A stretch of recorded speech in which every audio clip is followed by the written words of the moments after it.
दादा एकंदरीत बारामतीमध्ये गुन्हेगारीचं प्रमाण वाढत चाललेलं आहे असं वाटत नाही का? कारण का ते बघा, बारामती असो नाही तर महाराष्ट्रामधला कुठलाही तालुका नाही तर गाव असो, तिथं जर एखादी घटना घडत असेल ज्याच्यामध्ये सामान्य लोकांवर अन्याय होत असेल तर ही गोष्ट आपल्याला पटणार नाही, पटणारीही नाही. आणि त्याच्याचबरोबर पोलीस प्रशासनाचा वचक हा कुठं ना कुठंतरी त्या ठिकाणी कमी झाला आहे असं आपल्याला तिथं बोलता येईल.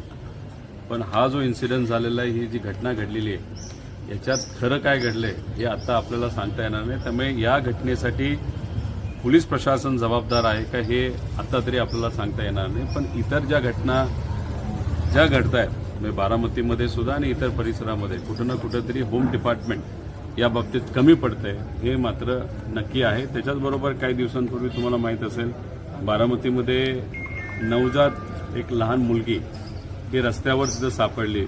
देवाच्या कृपेने ती जिवंत होती, तिच्यावर ट्रीटमेंट तिथं करण्यात आली. मग ती मुलगी तिथं सापडली कशी? आता काही वर्षांपूर्वी अजितदादांनी स्वतः पाठपुरावा करून बारामती शहरासाठी प्रत्येक कानाकोपऱ्यात सीसीटीव्ही कॅमेरा हा मंजूर केला होता. अजितदादांनी मंजूर करत असताना बारामती शहरासाठी खूप मोठा प्रोजेक्ट तिथं मंजूर केला होता. पण त्याच्याचबरोबर काटोल म्हणजे अनिल देशमुख साहेबांचं जे गाव आहे तिथेही मंजूर केला होता आणि कर्जत आणि जामखेड अशा 2 ठिकाणी तिथं मंजूर झाला होता. पण दुर्दैव असं या गोष्टीला अनेक वर्ष जाऊन सुद्धा कदाचित तो सीसीटीव्हीचा प्रोजेक्ट अजूनपर्यंत होम डिपार्टमेंटली मंजूर केला नाही.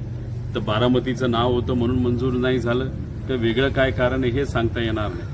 आता ते नवजात बाळ जे सापडलं ते तिथं कुणी ठेवलं, कोण ते लोक होते हे आपल्याला सापडतच नाही आहेत. त्याचं कारण सीसीटीव्ही कॅमेराच त्याच्या परिसरामध्ये नाही.